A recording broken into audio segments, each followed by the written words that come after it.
Search warrant! Police search warrant! Do not touch anything. Could be no one left alive in here. Anna, congratulations on VHS 94. How does it feel for horror fans and fans of the series to finally get to see it? Thank you so much.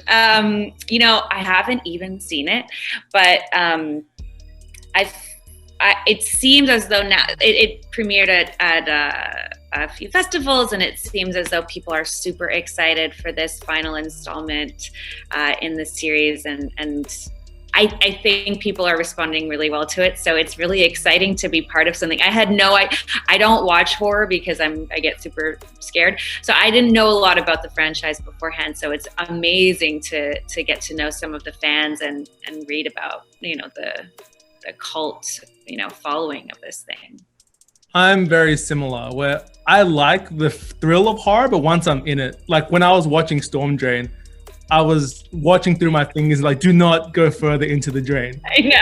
When the cameraman I felt like that when I was actually filming it. I was like, well, we were in a real storm drain, and I always had to be the first person, like, because the camera was behind me, so I had to walk into the storm, and I was like, I don't want to do this, but.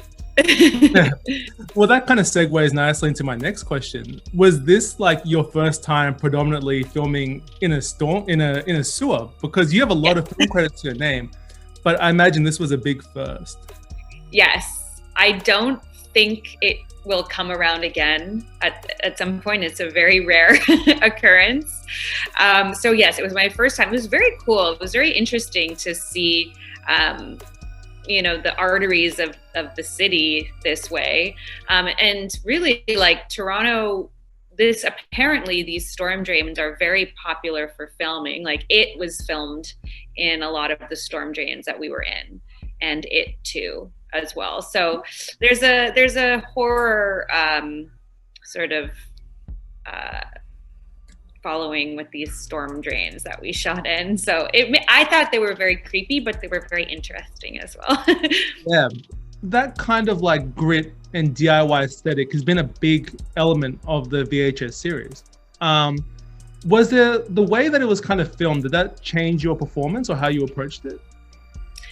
Yeah, I think, like, I mean, when you've got a skeleton crew, so you've got just a couple people with you, you're not shooting with the types of cameras that you're usually shooting with, which are usually humongous. So you've got literally like these tiny little cameras. Yeah, absolutely. It felt like I was a reporter with my cameraman, and we were exploring a storm drain. So it just made it so real. You know, walking through water and sludge in the sewer was real. So yeah, there's nothing better than being, I mean, it's the antithesis to being in a green screen. It's the real thing. And it was wonderful. I thought it was really helpful. Well, speaking of your performance and kind of how that kind of setting like influences that, to say that your character Holly is distressed and terrified, especially in the second half of the film, would be an understatement. How do you kind of stay in that heightened emotional state across a shoot? Like, how's that work? Yeah, I mean, you know, this film was, in a sense, it's almost like a short film. So I think if I had to sustain that for a whole feature film, that would be quite wild. But because we shot it in December 2020, so it was sort of the you know, COVID was a big thing, and there was, you know, we weren't in vaccine territory yet. So to be really safe to shoot the film, what they did is they basically rented out a whole hotel with an atrium, and they built the storm drain set inside the hotel, so that we essentially quarantined in the hotel and then worked in the hotel. So I actually didn't go outside for many days, but it was this really efficient way. So we did a lot of stuff on location in the real storm drains. But this sort of, I think, part that you're talking about, this sort of distressing part of the film, was done in a set in the hotel. Yeah, I think it was a couple of days of just complete and utter just giving it your all and making, trying not to lose your voice. And again, the sets and also the people, the people who are in the, Rat Man world, it looked so scary that acting it was not a problem for me. And I don't want to give away too much, but it all was very visceral. It was a very, very visceral experience. Well, that again segues well into my next question. I was about to ask, like, what I really love about Storm Drain is there's a lot of real practical effects used in the film, and it feels like you don't see that anymore with horror and just films in general. What was it kind of like, just kind of retreading on a little bit of what you said, what was it like kind of seeing those things come to life? Yeah, I loved that they chose to really go practical with everything. I think it's just, again, I don't watch a lot of horror, but I am very much aware of the rich film history of horror films, particularly the 70s and the 80s, and those practical effects are really powerful. And there's just so much more texture, and I think it really influences the actors. So it's like it was so great. Like when I first saw a component that is used in the film hanging in this room in the hotel, I had chills. Like, it was so scary. I couldn't believe what I was looking at. I think my favorite practical situation is the final scene where we are doing a nice news report live. That was a really fun, wild, weird thing that I had to do. Again, I'm not going to spoil it, but it was interesting. It tasted interesting. Well, I was about to say, that's one of my favorite moments in the film. No spoiler alert. But as someone who's always been a fan of movies, but not been in movies, that is one of like my kind of like my holy grails if I got to star in a film.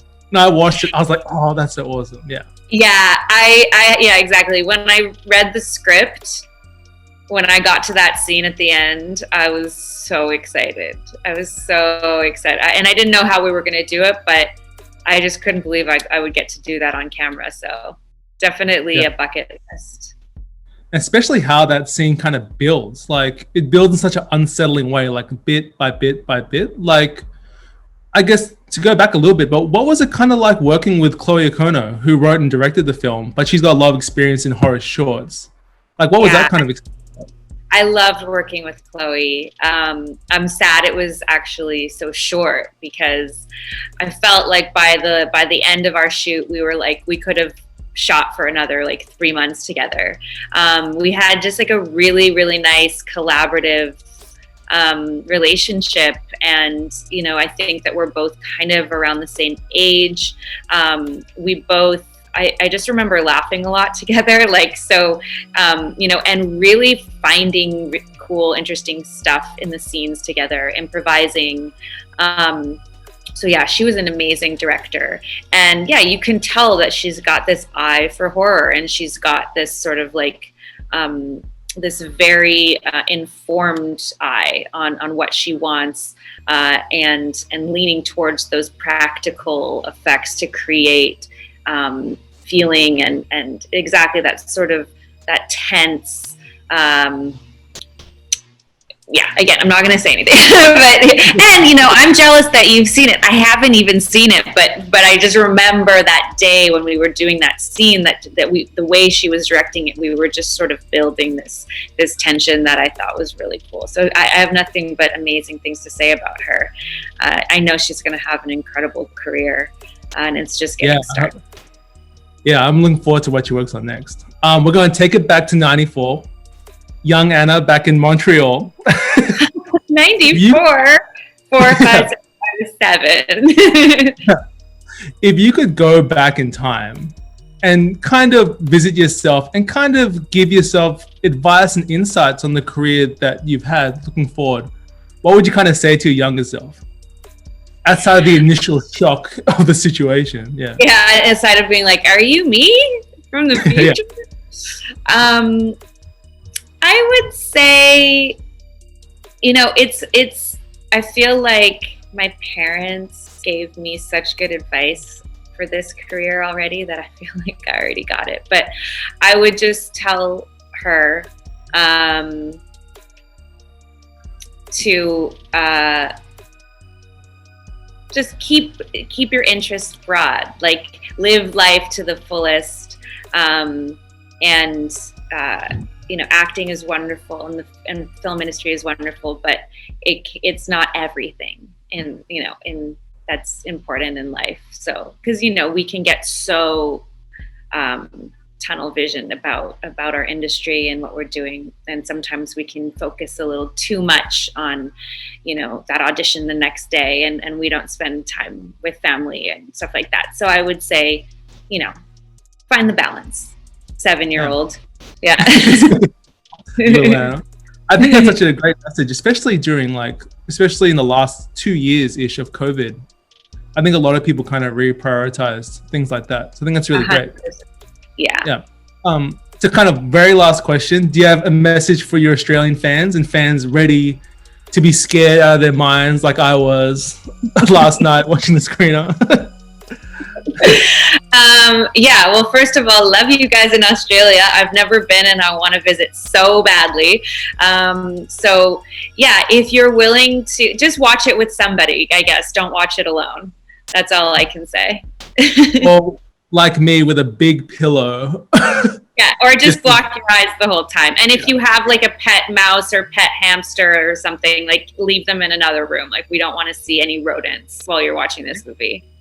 Yeah, like I will say, especially you do not want to see any rodents. And the film works just as well watching between fingers. That's how I'm going to do it. Yeah, it works on every level. Yeah. Thanks for your time, man. Thank you so much. Thank you so much.